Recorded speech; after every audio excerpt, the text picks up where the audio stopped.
penalties have paid out. They may as well have the parade this weekend. They are unstoppable this season. They have proven that to be true. And even when they face a little bit of adversity and rotate their team, they come up trumps again today. A big win, a big second half for Darwin Núñez as well. Lucky to stay on the football pitch in some people's eyes. We'll touch on all of that during the Full Fan highlight show, but hit the like button. Make sure you are subscribing. Get the bell notification turned on as well. And I know a lot of you struggle to watch 3 o'clock games in the UK. That's why you need NordVPN. That way, you can use Satanta Sports. You haven't got to do any illegal streaming. You haven't got to use any Fire Sticks. You haven't got to go onto no dodgy websites. You simply have NordVPN. Okay? You turn your location to Ukraine or Georgia. And it's very simple. You can go and get yourself Satanta Sports. It costs around $3.99 a month. Some regions it's around $4.99 a month. Look at the sports that you get. It is brilliant. And now, depending on which country geolocation you put it in, it varies. For instance, if you want to watch La Liga, you've got to put in countries like Latvia as an example. If you want the Premier League, that's more the Ukraine. However, a legal way to stream, very, very cost efficient. Satanta Sports is available. So go and get yourselves that right. That way you can watch the games stress-free, guilt-free, no problems every single Saturday here in the UK at 3 p.m. So go and check that out now. But God, listen, I will say this now. All my group chats, and I'm in about, the Football Terrace has got 4 or 5 for different shows and different things. And it was popping off at halftime. Southampton are winning. Southampton have taken the lead.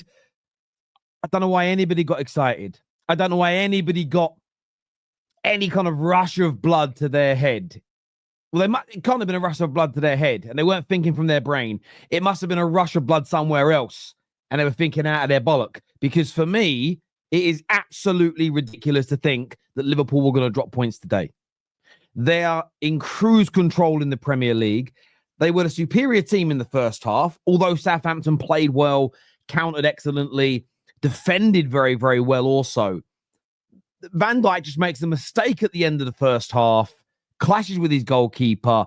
They took the lead against the run of play, but it was inevitable. Now, I know a lot of people are saying in the comments, Terry, was Darwin Núñez lucky? Yes, he was. And I'll tell you why. I'm going to keep the same energy. I think it isn't a kick. It is a trip. There is some aggression behind it, but it is still a cynical foul and not a piece of violent conduct. Because the studs didn't hit above the ankle, it can't be considered serious foul play, and it wasn't a kick. It was a late tackle with a little bit of venom. That's not a red card. Where I say he's lucky, if his boot connects with the wrong part of the leg in that moment, for instance, if his studs catch the leg, as an example, he may have gone off. He also could have had a bad referee today. He could have had a bad referee like Lewis Skelly did, who sends him off and VAR don't overturn it. The game could have then gone different for Liverpool. So there is an element of luck when you do what Darwin Núñez did, mainly that you have a referee and a VAR team that understand the rules of the game. But my God, didn't Darwin Núñez repay Liverpool in the second half and kind of said sorry for that moment of madness. A brilliant poacher's goal to equalize very, very early. The way it could have got precarious for Liverpool today is if it went to 60 minutes and then 70 minutes, 75, 80 minutes, and it was still 1-0. Darwin Núñez stepped up, put the ball into the back of the net, made it 1-1. A minute later, wins the penalty. Now, again, there's a little bone of contention around Liverpool's first penalty as well. And for me, look, it's one of them. It's one of them which, if the referee doesn't give it, VAR wouldn't overturn based on the referee's call and there not being a massive amount of contact. But the referee gave it. They're also not going to overturn it. There was contact. Darwin Núñez goes down, makes the most of it, and he gets the penalty. For me, if it was Man United tomorrow against Arsenal and that foul happens on young Obi in the box, I'm screaming penalty. So I'm going to keep it 100 when it comes to that today. Salah puts it away. The second penalty, I'm even seeing people criticize that. It's the most obvious handball I've seen in years. Since Willian handballed it off the line 2 seasons ago in the FA Cup against Man United, it's the most obvious I remember seeing. It was literally, he was like, wait, it was a little nudge. You know, when you're out with your mate and you might see an absolute 9 out of 10 and you're like, lads, let's go make a beeline and say hello. You know, you youngsters probably do it when you're out now. We used to do it when we were young, not now. Now it's just a few jars in the corner. But you'd be like, boys, look, right? You know what I'm saying? Oi. That's what it was on the ball. He went, oi, 100% a penalty. I don't want Liverpool to win the league. I don't want Liverpool to win the game today. But you got to call a spade. And that was a stone wall penalty. Salah puts it to bed. Done, dusted, finished, over. That's it. Simple and as straightforward as that. There was a call for Southampton to have a penalty late on. A pull from Kwanzaa. But again, I'm going to keep the same. It's a fleeting pull. And we've seen them not given all season. And if you notice, no one's talking about the review of the United Everton penalty. Because VAR has come out and said exactly what I said on the Football Terrace. There was nowhere near enough of a pull to make the player fall over. Fleeting pulls haven't been given all season. Therefore, VAR was right to get involved and overturn it. Because what the referee thought he saw was Maguire trip his leg up. Told everybody what it was because it's been the same all season. So again, I agree with that decision at the end. It wasn't a foul based on the rules, not how the game was refereed, based on the law and the rule of the game set. So a lot of people are moaning about what went Liverpool's way today. I don't think the referee made a mistake. I think they actually got the decisions spot on. Whether people like it or not, they got the decisions correct today. Because the one thing I'm advocating for, pushing for, protesting, complaining about, my agenda against VAR is give us consistency. Follow protocol and give us consistency. I'm not going to debate the law of the game every week. That's tiresome. But if you're not giving fleeting pulls today, that has to ensue for 38 games. Simple as that. So, yeah, look, I think they got it absolutely right today. Look, a few people say, no, Darwin should have got red. No, I think you're wrong.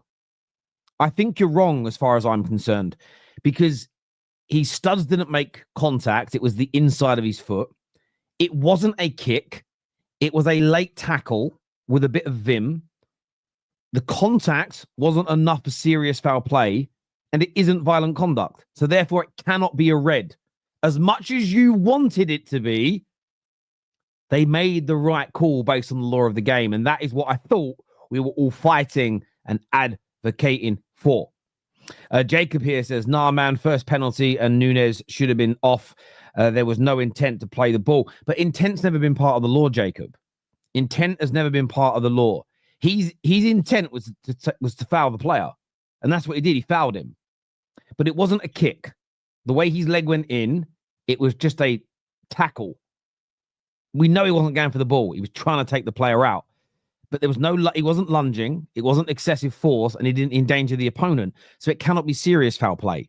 It fit into if you do that and get sent off, that's the wrong decision. As much as where Nunes was lucky is that the referee actually did his job right today, in my personal opinion. Let's have a look at some more of these comments here. There were 2 clear penalties. I agree with you. I think both of Liverpool's penalties were penalties today. I would want them for my team. I'm going to keep the energy the same. Jack here says, I don't know how to explain it, but in all my years, I've never seen a performance. Sorry, I've never seen to perform well against these kinds of sides, Sheffield United, Luton, Southampton, etc. Is it ego? It's a really, really good super chat, Jack. And I can only give you my theory. I want to make sure I say this in the right way. I think it's a combination of a few things. One, you're Liverpool Football Club. These smaller sides, when Sheffield United, when Luton, when teams the size of Southampton come to Anfield, it's an occasion they play up to. You are a heritage. You're an historic football club that in 150 years will still be seen as this beacon of the game. A Southampton player coming there today and scoring, that's the player that scored against you today. I've never heard of him until today. I don't even remember seeing him all year. And he'll dine out on this now for the rest of his life in his hometown, around friends and family. He'll be telling today's stories to his kids. I scored at the Cop End against Liverpool in the year they won the league title. The result won't even matter. So it's one of these things where people play up to a different level against you. Today, though, I also think you guys looked a little leggy in the first half. You were put through the paces midweek against PSG. PSG is clearly on your players' minds as well. And they often say in sport, you shouldn't look ahead of your current opponents. I think football's a little bit different to like fighting sports where your lights can be put out in a few seconds and you can't get back up and recover the fight. That doesn't happen in football per se. You typically speaking, unless it was 0-0 at the 90th minute and they scored, typically speaking, you've got time to react. So I think there was an element of where you guys are thinking more about Tuesday night at Anfield rather than the game. But yeah, and also you'll also find within that, and Liverpool fans will recognize this more than I, that sometimes you just have teams you come up against who just don't gel well with you. Brighton actually beat Fulham today, but look at Brighton's record against Fulham. Man United, we've got the better of Brighton a few times, but look, even when we've been a decent team in the last 4 or 5 years, they always seem to just be so much better than us. And everybody will have opponents like that. Jason here says, have never supported United ever, but just this once. United win, and surely it will be our 20th. Come on, United. I'll be honest with you, Jason. What are you clear now? Let's have a little look here in the league table. You're 16 points clear. Yes, they have 2 games in hand. So if they win those 2 games in hand, you're 10 points clear with 27 to play for. For me, you've already done it. Now, look, if Man United did do the unthinkable tomorrow, and it will be unthinkable with the poor quality, poor home record, poor recent form against Arsenal, and the massive injuries. If we're able to pull off a win tomorrow, it beyond secures it, in my humble opinion. Liverpool's performances are poor in 2025. I get where you're coming from. I don't think it matters. They put the performances in. They did the groundwork earlier on in the season. And as far as the league's concerned now, it's about picking up 3 points. These performances won't matter in terms of them being judged. It will be, we got the 3 points. We got the 3 points. In the Carabao Cup final and Champions League games, I can understand where you're coming from. If you're up against brilliant teams, you need a good performance to make sure you win. But still, if you have the same performance against PSG and beat them 1-0 again on Tuesday, no Liverpool fan's going to care. I just think you're at that time of the season where performances mean a little bit less. But I understand the comfortability factor of having that good performance. I do get it. And as Mo here says, a win is a win. Terry, you can't say that, bro, because imagine they perform like that versus PSG. Again, so this is what I'm saying. I'm saying the win is the most important bit. If they perform badly and lose, yeah, that's not a great look for them.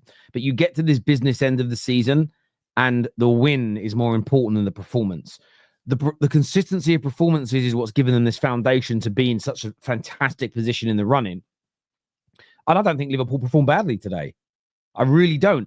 So many shots that were going in the first half were just blocked. It was a brilliant defensive display from Southampton. Had their defending been a little bit off in terms of players not working as hard and blocking some of those shots, Liverpool would have been 3-0 up before Southampton scored their goal.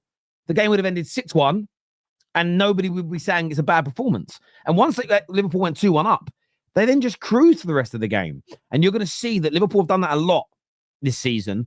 Gone 2-0 up, cruise, made the game a bore fest for a neutral, and people go, bad performance that.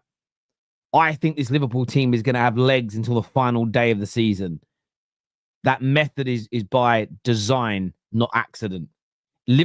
Entertainment is an important part of football, but I've always found the most entertaining part is the journey of the season. No football team should be going out of its way to be entertaining. They should be trying to win football matches. And a lot of the time when you want to win a football match, you make it boring. I said that for years about Pep's teams. Pep's teams would play beautiful football, but so many of their games were not competitive because they were so good. They would hold on to go 2-0 up, 3-0 up, hold on to the ball, not give their opponents a chance. You might as well switch it off unless you're assessing it as a job. So, yeah, look, I get where you're coming from, Z. But I think you guys can up your levels if you need to as well. But really good challenge there, and I like that. I just want trophies. I don't care how we play. I get you there. Agreed, Terry. Slot has managed Liverpool well. He has this season. He's managed them very, very well. There is no doubt about that whatsoever.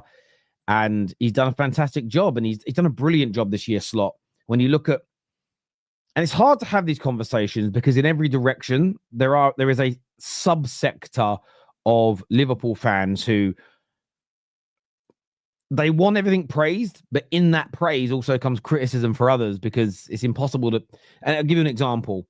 Endo and Gravenberch were kind of criticized as signings last year, but Slot has come in and he has demonstrated. He has demonstrated the sort of right way of going about this situation. He is. And what's the right way of sort of saying this? He's gone about this he's got the best out of Endo. He has got the best out of Gravenberch to a much better level than Klopp did last year. Klopp had them in the title race to this point and they faded away. But I think a big thing that Slot has done is a number of players who look out of place at Liverpool. What's their role? Are they good enough? Slot has made some adaptations and got the very best out of them. And for me, that's been a phenomenal part of this season, and that's a big element as to why he's done so well, and that's why I don't believe in this notion of this isn't Klopp's title if they win it because Slot didn't buy anybody new, because somebody else has to come in and take over from that point. I've just got to share the link for this. I thought KJ had shared it with all the potential panelists, but I don't know if he has. He has, but he shared it earlier on today, so I don't know if everybody's got it or not. I'm going to reshare it again because the group chats fly by, don't they? And you never quite know what's going on with these things. I'm just going to share it in the group chat now. That way, at least I know everybody's got it, if indeed they are coming on. Right, that's done.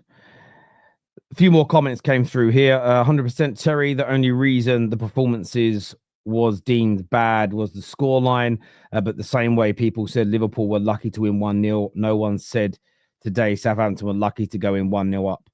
No, listen, I hear you. I hear what you're saying, and again, I'm watching it as a neutral, so I'm watching it with no. I'm a rival, but I mean I'm neutral to the situation, if that makes sense. And there's only two teams and sets of fans that weren't neutrals to this game, and that's Southampton and Liverpool. I just didn't feel like Liverpool played badly. I kind of get that you always want them to do better. As an example, I would listen to when I watch my daughter dance or she does singing and things, because I want her to do the very best. She's at a competition. I want her to win. I want her to have a good time first of all, but I want her to win. So I don't treat her in this way, but me watching just in my head, every little note that isn't right, every little step of her dance that goes a little bit wrong. In my own head, I'm ultra critical because I'm thinking, oh, if the judges see that, what if the judges see that? Oh, what if they notice that? Oh, that sounded a bit flat to me. Oh, is that going to make her get marked down? Obviously, I'll tell her she's done brilliantly. She's so young. I'm not giving her massive criticism at 6 years old. But because she's my daughter, I'm overanalyzing it because of my sort of the level of desire I have for her to do well. The judges would come over afterwards, go, that was perfect. And I'd be sitting there going, okay, well, maybe I overassessed it, right? Maybe I'm overthinking things. And I think we do that similarly with our own football clubs. Everything's always a lot worse than things are often never as bad as we think they are. Equally, sometimes they're not as good as we think they are either. We can kind of over-egg it as well. So I think that always creeps into our train of thought. Some of us are kind of massively overcritical at times where we don't need to be. And you see this with Man United, the way we criticize a lot of our own players. They leave and go elsewhere, and everyone's like, "Oh, I've always rated that player." I'm like, guys, that's why sometimes I think we should hold it down a little bit. Equally, there are times where you're doing really well and you gas things up too much. And I think that you always have the ability, everyone has the ability to do that when you love and care about something, because love is a very difficult emotion to regulate, whether it's about your children, whether it's about your partner, whether it's about dog, whether it's about your football club. And there's only a handful of things in this world we truly love. Does that make sense? And I think your football club, it's not going to be as high a priority as your kids, right? But it's in that category of you love it, So, yeah, I get what people want in terms of performances, but sometimes listen to an outside ear who is unbiased, Because I think sometimes I sit on here, not just Liverpool, and I listen to people criticize their own team, and I sit and I just watched that game. I thought you were all right. I thought we played well. What are we talking about here? But yeah, that's just me, maybe. Terry, shoulda, woulda, coulda. I have no idea what you're talking about. It's very weird. I'm praising Liverpool here, I think. Maybe you see that. I don't quite know what you mean in relation to that. Yes, tell your defenders, don't be idiots. Okay. Some of these comments never make sense. That's why I like reading them out half the time. Open top bus celebration as England's most successful team will shut the haters down. Well, it won't, Sean. It won't. And be prepared for that. It's the way it works. It's the way it works. I've seen teams in England win trebles. I've seen teams in England do four-peats. I've seen teams in England do doubles. I've seen teams in England go invincible. Every single achievement of every single one of our clubs gets played down by rivals. Haters will never go away. You can choose to engage with them and have fun with it, or you can choose to completely ignore it. I was thinking this during the game today.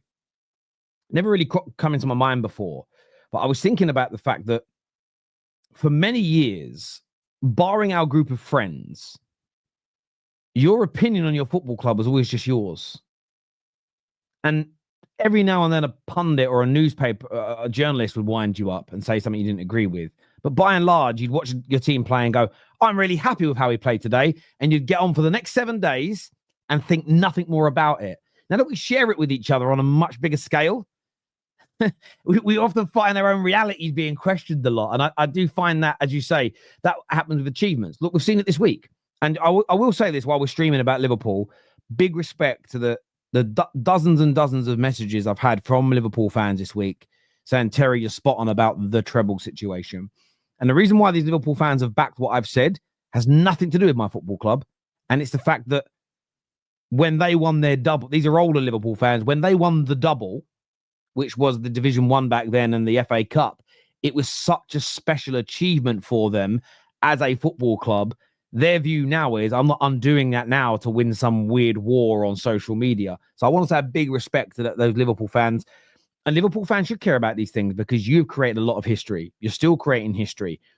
So to start undoing the history of our sport and rewriting it for short-term gain, that logic dictates your history is going to be rewritten at some point as well, and your achievements undone and the context removed. And I think it's very, very important that football fans, real football fans, stand up for this. So big up to, listen, dozens of them you've messaged, hundreds of comments in the comment sections, and big up to those proper, real, diehard Liverpool fans who love their club more than getting one over on a rival online. You know, a lot of people asked me last season, I can't believe you'd prefer Arsenal to win the league over Man City or Liverpool.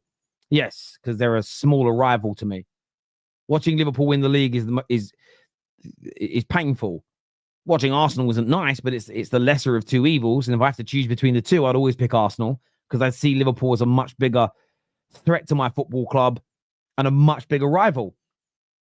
The amount of people that don't seem to understand that is unbelievable. Now, there's a lot of United fans from London that don't see it that way because, well, I'm from London and Arsenal from London. Yeah, but you support a team in Manchester. And I just believe, rightly or wrongly, I believe you should dislike or want or wish bad times upon the club's traditional rivals more so than your biggest rivals from school. It's a little bit narcissistic for your feelings to matter more than the club's. Just me. Just my personal. Because imagine you're a Liverpool fan from, I don't know, London, and you think and you dislike Chelsea more than Everton. That wouldn't sit. I don't think you should be allowed to do that. I don't think myself, a man from England, should be able to pick an NFL team or an NBA team to support and then not adopt who that club's traditional arch rivals are and go, nah, I'm not going to hate on the Knicks. I'm going to hate on the Phoenix Suns. Why? Because I want to. I just don't think we have that right as individuals. I just don't. I think you should adopt the club's rivalries and back them. That's just my opinion. Doesn't mean you have to agree with me. I'm just giving you my stance. Right, time to bring out the panel here, people. Get the like button hit if you haven't done so already. Make sure you are subscribing as well. And I know everyone's done that. We've got Hussam, we've got Iraq, And we've got a rival as well coming on, Elijah as well, who is a Chelsea fan. Welcome back to the show, gentlemen. And Hussam, Darwin Núñez stepped up massively for you today. Talk to me about your number 9's match-winning performance. Dax, are you in Thailand or something? What's going on? Did you take a trip on, like in a day? That's London. No, it's East London. No. it's not Miles but Guys, I just want to say something. Greta Thunberg was cooking because, I'm wearing a whole jacket and I got my heater on, and Rax is in half sleeve in London. It's crazy.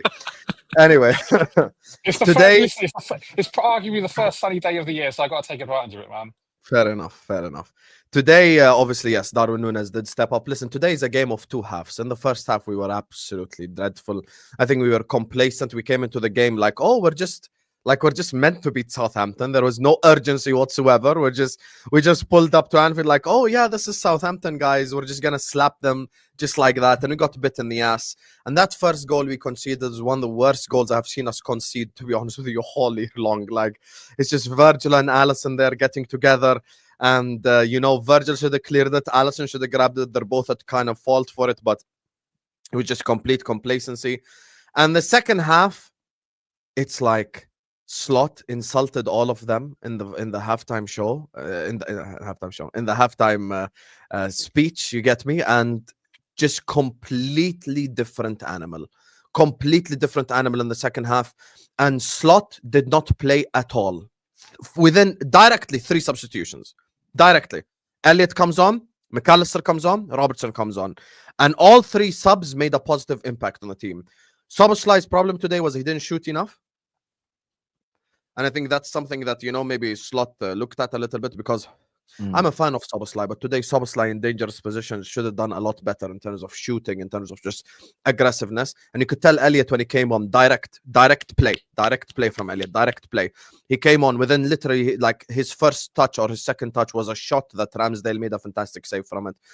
And then Darwin Núñez, which you mentioned, I give him credit on my stream, and I give him credit here. I am a Liverpool fan. I'm Liverpool FC. I'm not Player FC. Even if it's Endo that scores a hat-trick or Gomez that scores a hat-trick, I always give credit. That man was my man of the match today. Darwin Núñez was my man of the match, even though he came off in the 67th minute. Because in the second half, the way that he played, even generally, like general play, and not just like the involvement in the 2 goals, was amazing. And, it's funny because Diaz and Núñez both combined to score a goal, which is something that... to be fair, not many Liverpool fans would have backed, but Diaz actually got past his fullback and made a pass into the feet of Darwin Núñez, of which Darwin Núñez scored that happen. Yes, guys, we're gonna win the league. If stuff like this is happening, I just know it's meant to be. We're gonna win the league. But it was an absolutely phenomenal finish. And I'm gonna talk about the thing that obviously many people in the chat I see are incredibly angry. There is not a single decision the ref made today that was a wrong decision. Darwin Núñez shouldn't have been sent off. 100%. It's reckless, but it's a yellow. Correct decision. He deserved to get a yellow card for it. Now, the penalties. First one, crystal clear foul on Darwin Núñez. Crystal clear penalty. The second one, I didn't think it was a penalty at first till I saw the different angle. When I saw the different angle and Sugawara is doing like this, it's not about... He's not stood still and it just hits his silhouette. No, he actually actively moves his hand towards the ball. And that's I think that triggers the video assistant referee to say it's a penalty, because he moved his hand towards the ball. I don't think Mo in general had a good game. I don't think he was good generally, because I think there were many moments where he could have created a better chance or had a better moment. But both penalties he had were amazing. Top corner left, top corner right. Both of them kind of unsavable. 2 goals, marching towards that golden boot as well. So, for me, 100% we deserve the win, specifically based on that second half performance. Darwin Núñez was my man of the match. He deserves so much credit for that game. Robertson was phenomenal when he came on. Endo, the closer, came on, and that's just that game. Like, who he reminds me of? For the people who are like my age or older in the chat that remember, Chelsea used to have a player named John Obi Mikel, ladies and gentlemen. As soon as he came on, you just know, yeah, just lock it off, man. Just lock it off. It's 2-1, you know, just lock the game off. Endo comes on, absolutely incredibly, just locks off the game, and we end up winning. And for me, the ref didn't make any single wrong decision. Nunes was man of the match. The complacency in the first half was put right in the second half, and we deserved to win that game. And you know, we go marching on to the 20th league title, Mr. Terry Flowers. So hope you enjoy watching this, you know, as a Man United fan. And by the way, I want to say one thing. Even as an international football fan, I do agree with what Terry said at the start. When I became a Liverpool fan, I signed up to hate Everton. I'm not Scouse, obviously, as you guys can tell. I'm not Scouse. I'm not from Liverpool. I'm not from the city. But I can't stand Everton Football Club. The only club I hate more than Everton is Manchester United, and that's it. Everton is the second club I hate the most. You know, even though in my whole lifetime, for the people who don't know, I'm meant to be a Liverpool fan. I'm born on 20th May, 1995. It's the day that Everton last won a trophy. And I hate Everton, even though I've never seen them be successful my whole life. And you have to adopt the rivalries of your football club. And this is true what he said. Even as an international fan, you need to learn the history. You need to learn everything about your club.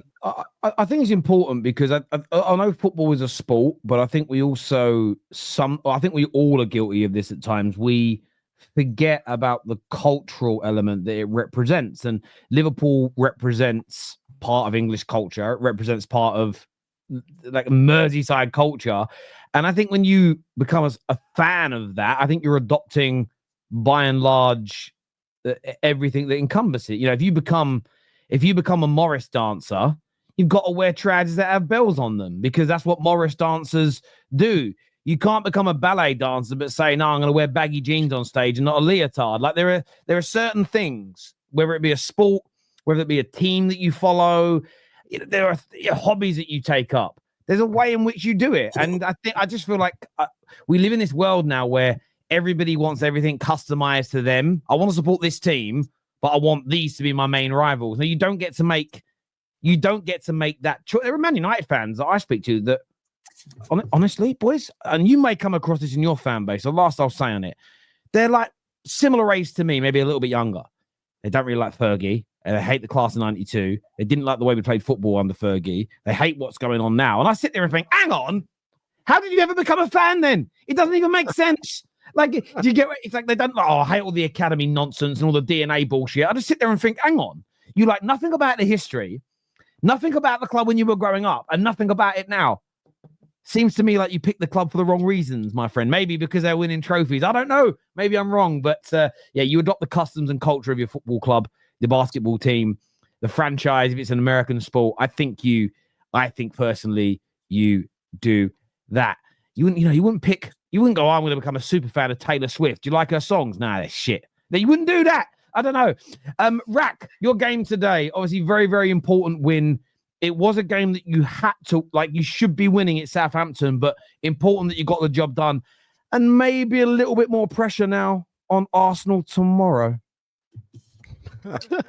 Yeah, look, I'll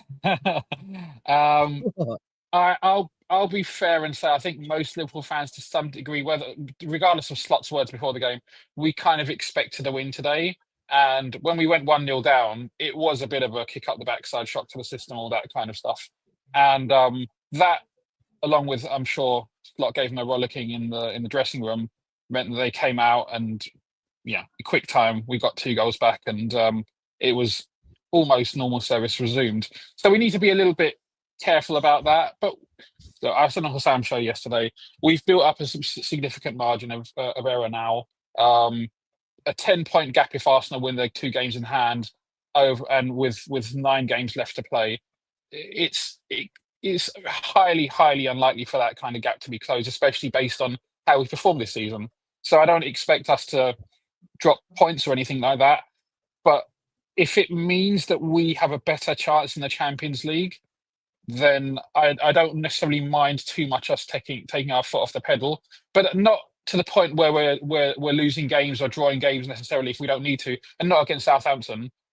It's more a case of make subs when we've got the opportunity to, and rotate players just to kind of keep fresh.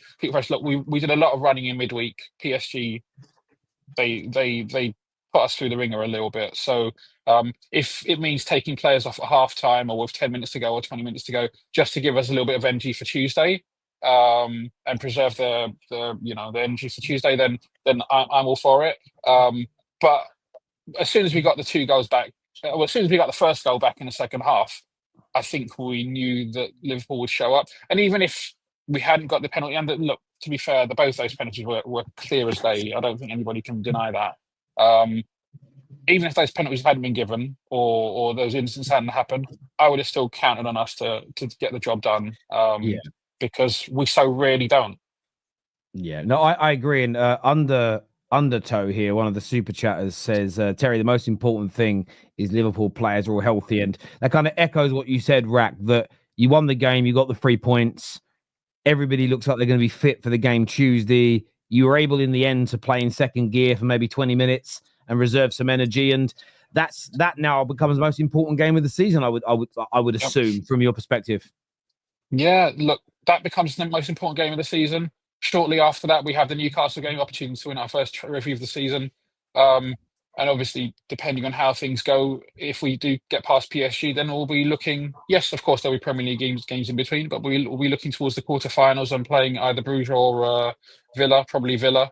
And again, we will fancy our chances, but we still have to go out on the day and beat these teams. And, it's never going to be easy, but we're in a good place. We're in a really good place. The only downside, Gakpo's been injured for the last couple of weeks, and I'd like to see him back. Hopefully he's back for midweek, even if it's just as a sub, because it's good to have that rotation option with Diaz. But look, we're in a good place, and bring on Tuesday. Thing is, like with what Rax just said quickly, I know as well, Elijah, big up to you for joining. Thing is, like with this thing, I'm not a fan of what Rax said. Despite I understand what he's saying, which is like taking your foot off the pedal. The reason why I say that is I do feel like in the Premier League specifically, this is something that is like genuinely probably most common in the Prem over anywhere else. It's the fact that you can't really disrespect any opponent and get away with it. And we see it in League A sometimes with PSG and other teams. You see it sometimes in La Liga. But I don't think like you see in the Premier League specifically, today, one of the worst teams in Premier League history, and we saw it with our own eyes. Like, we know this is just nearly as bad as Derby County, bro. They were 1-0 up at Anfield. So for me, I'm all for rotation. I'm all for health and stuff, but don't overdo it. That's all. Do you know what? I mean, you say that, and at the same time, I was just checking as you were saying that, Hassam. PSG today, barring Neves, who started the game, and Barcola and Neves started. The other 9 players, including the goalkeeper, have all been rested today. Yeah, we can do that. And they're winning 2-1. And this is why, whenever the argument comes out, what's the hardest league or what's the best league? Often, best and hardest don't need to be the same thing. Hardest league, my opinion, is always the Premier League, because you will regularly see Real Madrid, PSG, Bayern Munich, they'll have a big Champions League game where it's in the balance, and you will see mass substitutions, a mass rotation, and still and often a relatively comfortable win. Or sometimes they'll do that and they're not even that worried about it and they'll get it done. We're in the Premier League, legitimate. I know you can make 5 subs now, so it's a little bit easier. But if you dropped 9 of your main 11 today, that game could go very, very differently, even against a team like Southampton. And I think, and this is where the argument becomes so difficult. Of course, the top 2 or 3 teams in the top 4 or 5 leagues in England are often brilliant and can compete with all of our best teams, and there's no doubt. But I think in a lot of the other leagues, I'm not talking technical ability, I'm often talking about the physicality as well. I think when you drop below those mid-table sides, I think the drop-off is gargantuan in comparison. And that's not just my opinion. That has been said anecdotally by dozens and dozens of players that have come from Spain, Germany, Italy. They say in the Prem, it's mad. You go away to the team that's bottom of the league. I think Kai Havertz said in Germany, you go away to the bottom teams, you don't even need your best players, and it's like a walk in the park. It's easy. He said, here, you have to fight for 95 minutes, and it's brutal. So there is so much truth in that. What did you say? Getting through this game healthy, being able to rest a little bit is massive because PSG are going to come into that game. He's actually brought them on in the last 10 minutes of the game, probably because they say that games are important for the sort of the continuation. But he's brought them on in the last 20 minutes when they were 2-0 up, 2-1 up, sorry, and just to see the game out. But yeah, it's massive now for you guys. I think what I will say. Look, the phrasing that I used, taking the foot off the pedal, is not the right phrase. I mean, take opportunities to rotate when needed. I do think that we have a margin, and we spoke about it yesterday. The Champions League is there for the taking because we are one of the best teams in Europe. If you're one of the best teams in Europe, that should be an objective. And I want us to give us the best opportunity to win that as well. I want to be greedy because, to be fair, I don't know how long is left for this particular team. We don't know what's happening with the contracts and all that kind of stuff. So this may be the last opportunity we have to win the Champions League for a while, for example. Prem is the priority, absolutely. So taking the foot off the pedal is the wrong phrase, but rotate. And look, to be fair, also, Slot's team management, I think someone said it in the chat, his team management and squad management this season has been exceptional. The fact that we don't get as many injuries as many other teams, and even compared to the Klopp era, that's not by accident. So these guys know what they're doing, and I'll trust them to do what they're doing. So even if we do play full strength, I'm confident that they'll do the right thing. Mate, listen, I completely agree with what you've just said there. Klopp was a fraud. I agree. So it's a joke. It's a joke, ladies and gentlemen. It's called a joke. There's no here we go. It's called a joke. Speaking of jokes, did you all see what Hamza said earlier? That Alisson conceded the goal because the sun was in his eyes. Yeah, Ederson, you mean? Yeah. We saw. Sorry, and we know about Hamza's fraudulence. Yeah. Just believe it. Elijah, obviously you're a rival of Liverpool. You're a Chelsea fan. What are you here to say, mate? Yeah, listen. I have to say, I know many Warrior fans won't do this, but I'm going to say this. This is where Andre Slot has to take a lot of credit because he knew that in the first half, Liverpool was absolutely poor. Like every player on the pitch in the first half was absolutely poor. But at halftime, he made a triple change. And guess what? Liverpool won the game because of the substitutions. I have seen times when Liverpool, play bad in the first half, but then at halftime, he just gets angry at the players, makes the right tactics and all that stuff. And this is why for me, that Slot has to win the manager of this season because Liverpool, may not sign players, but the difference is he's an experienced manager and he's also elite. And that's why for me, Liverpool are going to win this league because Slot overachieved for Liverpool, but he's done great things. Slot is an elite manager. And for me, if he keeps this up here, I think Liverpool next season, I know many people may not agree with this, but next season, I think Liverpool might win the league again because we don't know if Man City is going to be signing, players that can replace them. And also, we don't know if Arsenal is going to be signing players in the summer transfer window. Can I ask you a question? Do you think they keep, which of the three of Salah, Van Dijk and Trent, how many of that three do you think they keep? Because if those three were to all go, would you have that same energy? Just as a general thought. No, this one, I think for me, they have to keep Salah because even the crazy thing is, Terry, even though Salah may not have a great game, he can score goals, and I'm sorry to say this to every Man United fan, but Salah has scored more goals in Anfield than Wayne Rooney scored at Old Trafford, which is absolutely crazy. But this is why Salah, for me, is a world-class player. So Elijah, you're saying Wayne Rooney is a fraud? Are you saying Wayne Rooney is a fraud? Of course not. No, he's not. Wayne Rooney is. I'm joking. I'm turning Terry's words back on him. I know, but for me, they have to. Yeah, and I didn't react because unlike Hassan, who doesn't have a sense of humor, I got the joke and just sat here. And because I also still think Wayne Rooney holds a record as the player to score the most amount of goals away from home. I think Rooney still has that record, actually. So yeah.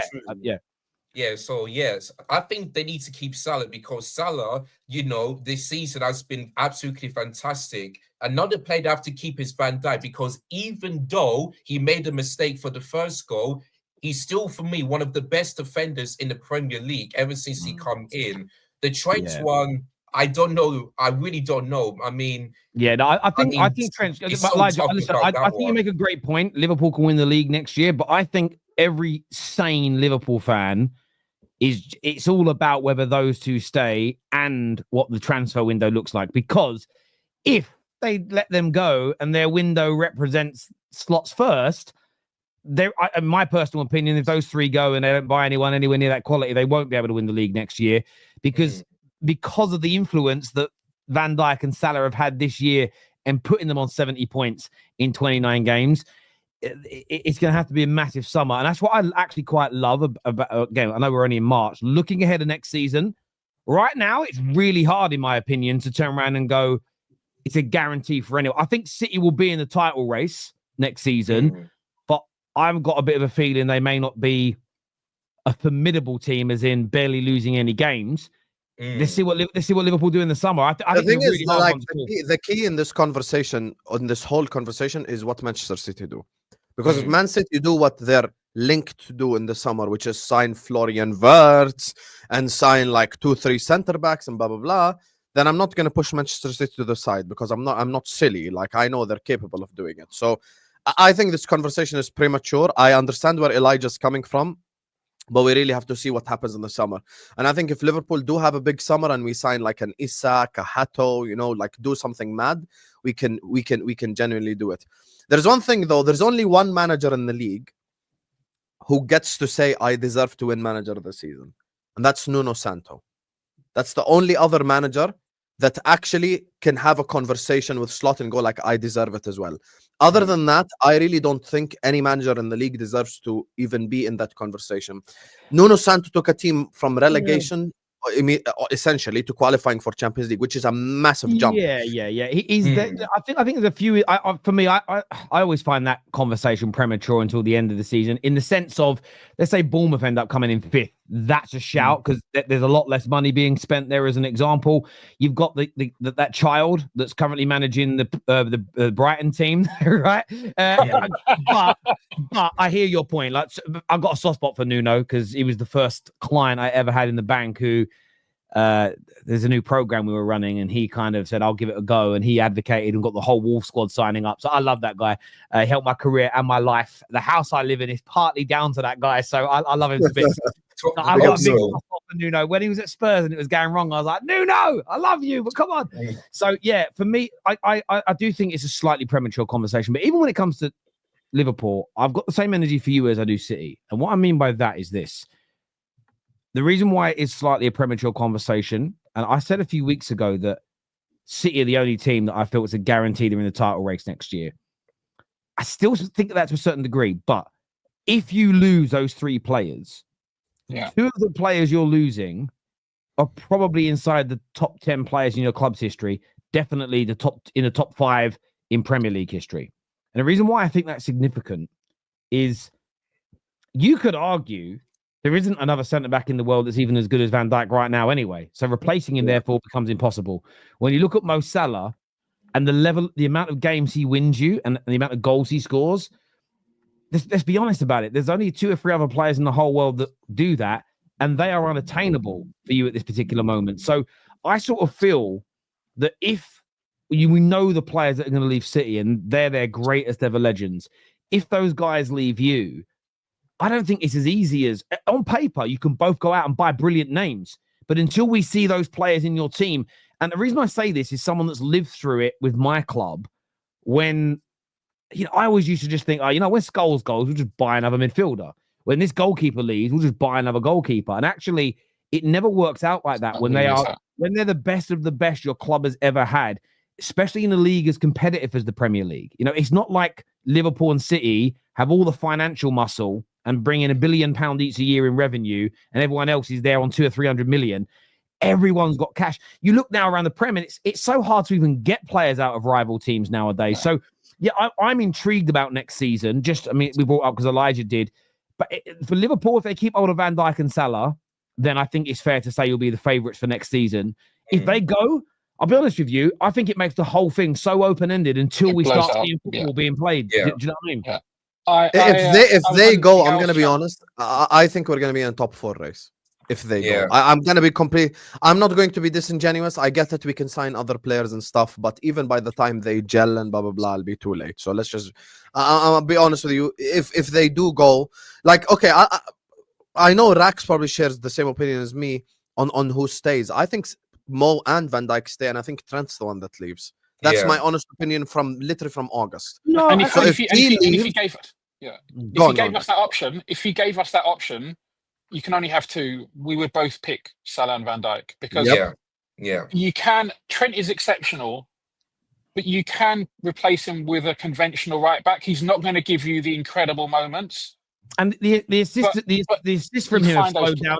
The assists have slowed down from a few years ago because the way of playing football's changed as well. So, no, I agree with that completely. I think it is open-ended. And a few people have said, Terry, but we replaced the whole midfield last year. You did. But the midfield you had that won you that Premier League, I don't think, maybe I'm wrong, I don't think any of those midfielders go into the category of your greatest ever midfield players. And the reason why I say that is because they're very good players and a very good unit and a very good collective. Maybe Fabinho. But I look at it and just think to myself, it's the game-changing players. And some teams, it's like Lampard, for instance. Chelsea fans currently alive may never see a player that did what Lampard did ever again. And I say that, and I said it to the City fans earlier, and it isn't meant in any disrespectful way. If you look through the history of English football, Liverpool and Man United are the only 2 teams that had a great side, it faded, and then they rebuilt another great side. And groups of players from both those teams, there'll be some overlap. I'm sure there is with Man United. I'm sure there's with Liverpool. Both those teams are in those great categories. Outside of it, it's happened once for a handful of clubs. The idea that you will, the replacements will be as good, as consistent for as long. If I just go for 150 years of history, it's happened on a couple of occasions. And even then, there was a gap in the middle where it was a little bit sketchy. Like with Man United, between sort of 2003 and 2005, we were a good team, but we weren't like we were in the late 90s or in the late noughties, as an example. So I just think there is an element of I'm not writing Liverpool off. I'm not writing City off. I think it's about football fans being realistic when you look at like Mo Salah. And I'm only going by what Jamie Carragher said here. The man is a trophy or 2 away from becoming your club's greatest ever player. And you look, it's the output that comes with that. Replacing that's almost impossible. I mean, Gerrard's been gone, a decade? You ain't replaced Gerrard yet. You've not had a midfielder as good as Gerrard or as influential as Gerrard. It's the same difference. What I'll say is, and Arsenal fans are going to think I'm blowing smoke up their arse to some extent, and maybe other fans will as well. I think of those 3 teams, Arsenal are the most stable. I said this on the Gals channel a few weeks ago, and he got very giddy about it. But there is a stability that you have with Arsenal that you haven't necessarily got with the situation at Liverpool and Man City right now. City's recruitment in recent years hasn't quite been so good. Yes, they're linked with Wirtz and some other good players, and if they come in, they hit the ground running. Sure. If we lose Van Dijk and Salah, that is a monumental blow. If Salah and Van Dijk stay, we'll be there next season. I have absolutely no doubts about it. But Salah and Van Dijk are so good that if we lose them, yes, you can try and recreate that in the aggregate, but I think that's so difficult to happen instantaneously as well. I agree. I agree completely. There's a comment that came through here that said Gerrard, Coutinho were world class, but we never replaced them and still won trophies. You did, and you became. I'm going to say this bluntly. Gerrard would have played for that Klopp team that was winning trophies. Gerrard was good enough to. Coutinho, you could argue, actually would have. The balance might not have been there because that midfield was workmanlike, which enabled your fullbacks to get forward, which were a massive creative outlet for you. It could have been different if Coutinho stayed, and that's the nature of football. You'll never know and have that answer. But when you say it goes thanks to the front 3 carrying us, now I wouldn't call it a carry job because the defense was formidable. Alisson has been an amazing part. It was a team that got you to that point. But I think what that front 3 of Mane, Salah, and Firmino did. And then what Salah has continued to do, I think has gone above and beyond what Gerrard did, above and beyond what Coutinho did as an individual performing. Because if you just had Coutinho and that front three was never as good as they were, Coutinho being as good as he was, I don't think you win the Premier League the way you did. I don't know if you're as good as you are right now, as an example, but you might be better. Salah might go, you might go and get Isak, you might go and get Jarrod Bowen, and you're even better next year. And we go, bloody hell, well done, Liverpool, you've replaced them. But I'm just looking at the history of teams of won multiple trophies, had some of their greatest ever players. When those people move on, it's rare. And in fairness to Liverpool, the thing is, Rax said something. It's just what you're saying, okay, Terry, it could happen. Oh, bro, let me just finish my last line, then I'll go to you. I am not saying it is impossible. I'm not saying it won't happen.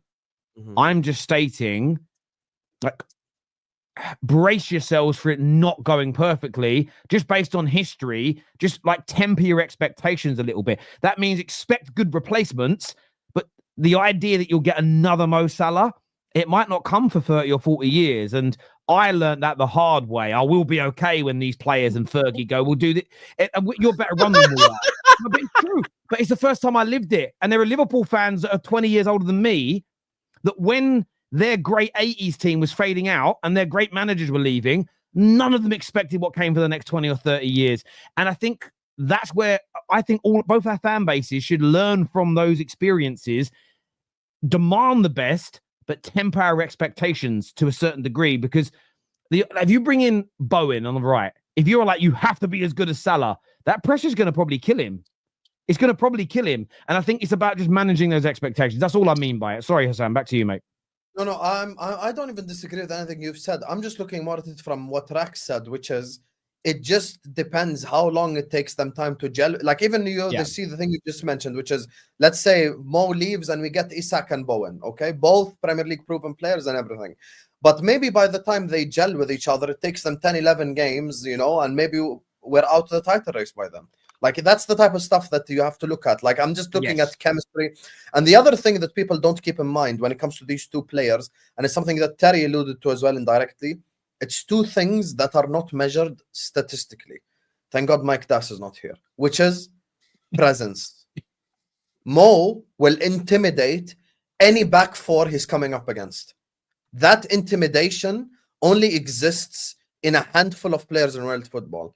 Virgil van Dijk will intimidate frontline players coming up against him. I'll never forget Football Terrace match reaction. Terry lambasts Lautaro Martinez for not even trying to dribble past Virgil van Dijk. Yeah, but you see what that is? That's not something on the stat sheet. It doesn't show, oh, by the way, the other guy was scared, but it's reality. Like, he was scared. So this is the thing. He was scared. Yeah, no, I agree with that. There's an interesting comment that came through here that said, DJ says, we were all saying this when Klopp left. DJ, I wasn't. I didn't think Liverpool would fall off massively if the right coach came in, and obviously the club has to keep operating in the same way. When Michael Edwards came back, I went, damn, that's a bad thing. I predicted you guys being in the title race and it was laughed at. There were a few content creators last year that were like, when Klopp's gone, Liverpool are finished. But that's still because, and I'll say in fairness to those people, most people think about clubs operating how they did in the 90s, in the 80s, in the 70s, and football has changed. And I think it's been there. So again, and when I say I don't think you guys will be as good, same as City, I think City could be in the title race next year. What's likely, though, even with Pep as the manager, when losing their greatest ever players, is that they're in the title race. They might even win the league. But will they be as good, as powerful, as formidable? And I'll give you an example. Say you take Salah out and put Bowen in this year. I still think you're top. But you might be top by 2 or 3 points and not currently sitting top by whatever it is, 16. I know there's 2 games in hand to be played. And I think that's the difference there, DJ. It's not saying Liverpool will be crap next year and not in the title race, because you don't know how good everybody else is. But that you may find that there's certain games that this season you're winning because Salah just comes up with that magic.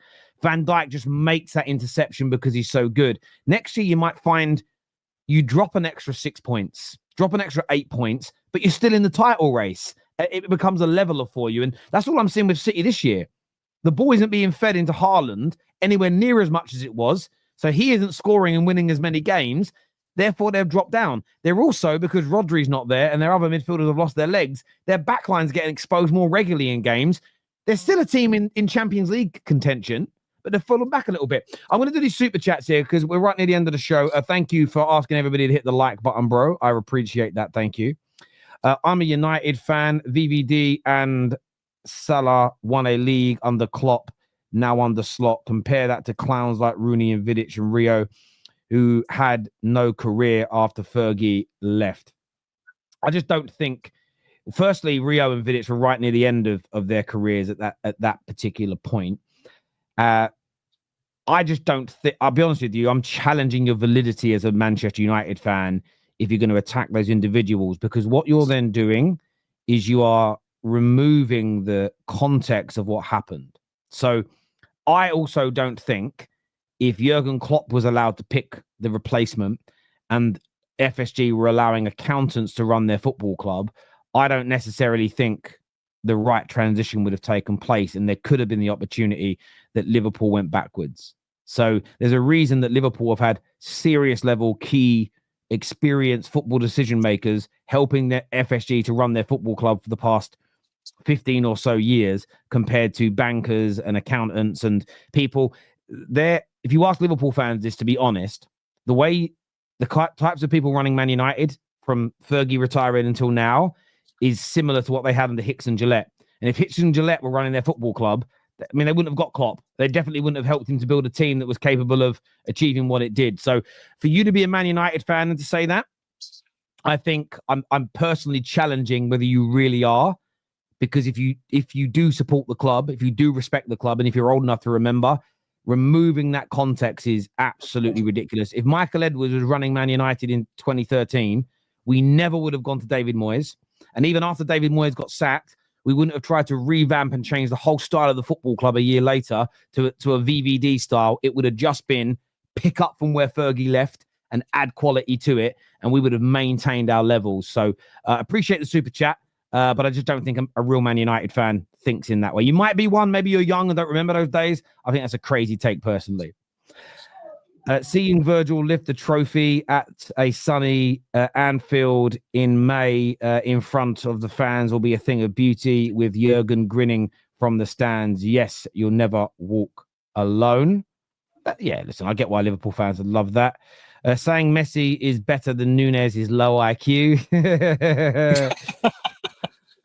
Terry, most important thing to Liverpool is all players staying healthy. Yeah, I totally agree with you on that. Have never support. I've already done that one about United. Sorry. PSG have benched their whole starting 11, including the goalkeeper. Yeah, I saw that. That's crazy. That's crazy. Liverpool players are tired and could lose the next two games. They could lose. I don't know if they will. They could, but I doubt it, my friend. I doubt they're gonna. Well, they've got Everton and PSG, so they could lose it, to be fair. But I got a feeling they'll beat PSG. I got a feeling they'll beat Everton as well. Newcastle is like Carabao Cup final next weekend. Yeah, true. Oh, yeah. Maybe a little rotation. Ade here says Terry demands all United fans agree with him, or you're not, or you're no fan. That isn't what I said, is it?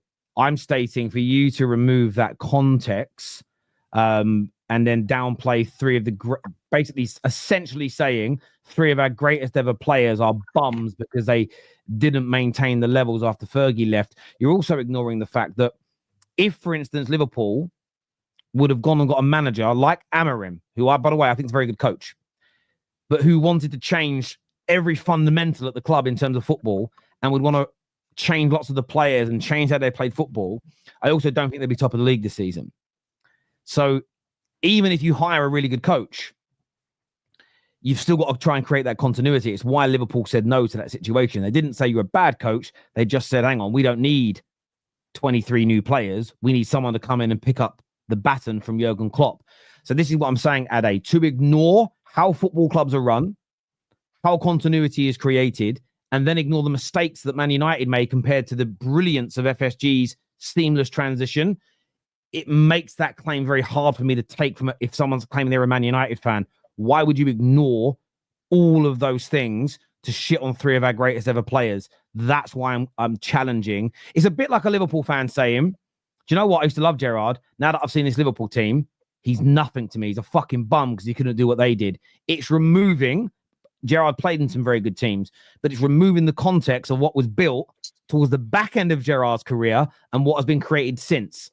if Liverpool was run as well in Gerrard's career as FSG have done it in the last 15 years, and they built better teams, hired better managers, recruited better, there's a chance that Gerrard wins more. So if a Liverpool fan said that, I would challenge a Liverpool fan, the validity of whether or not that was a Liverpool fan, or if it's an Everton fan pretending to be one to take a shot at Gerrard. It wouldn't make sense to me to remove the context of how Liverpool operated to shit on a legend is a weird thing, Ade. So I hope that addresses your point. You can still disagree with me, but I challenge the validity of a fan saying that. I really, really do. Boys, I want to thank you both for coming on the show. I really appreciate it. What? Terry has a suspicion that super chat was from a Liverpool fan. Well, maybe, but it's like that Liverpool account the other day, and I don't blame Liverpool fans. Did you see that guy? He has a Liverpool account, and he changed his account to an Arsenal account to say something embarrassing, and then on his big Liverpool account, retweet saying, "Oh, we live rent free." I do believe that happens from people that don't use their real names and or real faces. I think that you will say things. You get it a lot with Scousers, Everton fans that ring up because they've got a Scouse accent. People think they're Liverpool fans, and they say outrageous things about Liverpool. And you can always, when you hear the voice, you can always smell the undertone of, "Nah, you're not you're an Evertonian, and you're doing it." Do you get what I mean? Like there was that Liverpool fan who rung up, and I think I'd never listened to it until the other day because someone said, "I don't actually think it was a Liverpool fan." The guy that was asking for a second place trophy. When listening to him, I'm like, "Nah, that's not a Liverpool fan. That's definitely an Evertonian saying it for a bit of." Did you get where I'm coming from? So yeah, I totally agree. Please read our super chats, my friend. We did. They've all been read. I'll say no, sorry. I didn't read yours. I'm a liar. I've just gone back and checked, and it didn't star. Let me put that up on the screen for you, my friend. I thought I read them all out because they're meant to star automatically, and sometimes they don't. Let me scroll back, brother. Yours came just before his. Worrying sign is Grav. He looks knackered. Do you see that? Do you think Gravenberch looks knackered? Looked a bit tired. And he did a lot of running midweek. But they took him off for 10 minutes to go, and you always, tiredness gets worse the more minutes you play towards the end of a game. So the fact that he saved 10 minutes hopefully means that he's relatively fresh. He has had a long season. He's never played this many minutes, especially this many minutes at the kind of level that you play in the Premier League. So it is a first for him, and he's a young kid, and he's going to take, I expect him to do better and better and better as the years progress. So there's an element of that, but I think he'll be okay. He's still one of your best players this season, Gravenberch, so he's going to have to play a lot of games because who else can you replace him with? I'm interested to, obviously there's a long way to go, but I'm interested because we've talked a lot about player of the season and stuff like that in the last few weeks. I'm interested to know who the candidates for young player of the year are, because I think he has to be one of them. Yeah, he's a great shout. And we'll do some content on that probably over the international break. When there's less to talk about, rather than having another fucking Didier Drogba, Thierry Henry debate. Do you know what I mean? Isn't that also when the Gerrard Scholes Lampard debate restarts? Oh yeah. I just can't be doing it anymore. Ade here says, "I've been a Liverpool fan for 30 years. I know United's context, but if it's funny, it's all when context is applied." So you're saying I'm undoing what a Liverpool United fan said, but it sounds like you actually agree with me. Listen, everyone who has tuned in, I want to say a big thank you to all of our super chatters, everyone who's challenged, everyone who's agreed. It's all welcome here. Until next time, take care, goodbye, God bless, and we'll see you all again very, very soon. Scholes is